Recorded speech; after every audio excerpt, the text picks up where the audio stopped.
Well, in chapter 2 of Acts, we see that it was the day of Pentecost, and a mighty wind of fire and tongues came upon the people, and they were almost just astonished of these disciples. And these disciples were speaking in their own language, but it came out to be everybody. Like if everybody didn't all speak in English here, basically different tongues, different dialects, and then they understood it.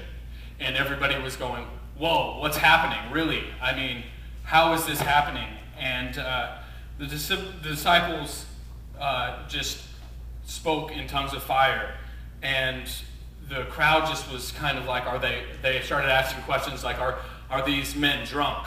They're filled with something, but I don't know what they're filled with. And Peter kind of calmed them down and said, you know, these men are men of God, and they're speaking with the Spirit of God. And so you need to understand that the Spirit of God has filled them, and they are not drunk.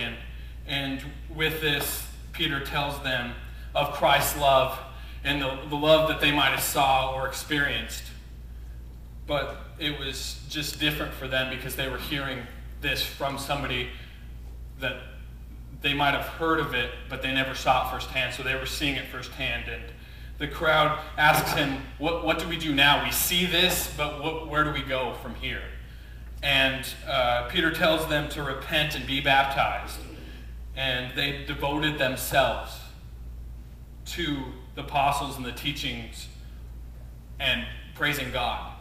So they went from just kind of questioning what they were saying to let's really buy into this Jesus teaching. Let's really buy into this awesome, almost blow you away. So that's just summarizing the chapter before in Acts chapter 2. And in Acts chapter 3 we open with it's just Peter and John going to the temple, and just kind of some background on that is that in the early church, right after Jesus was crucified and was baptized, not baptized, but he rose again, Jesus came to fulfill the law.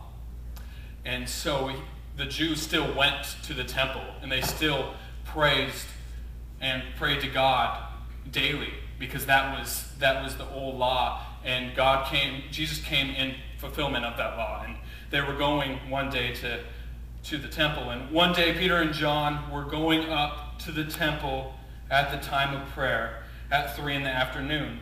Now a man crippled from birth was being carried to the temple gate called Beautiful, where he was put every day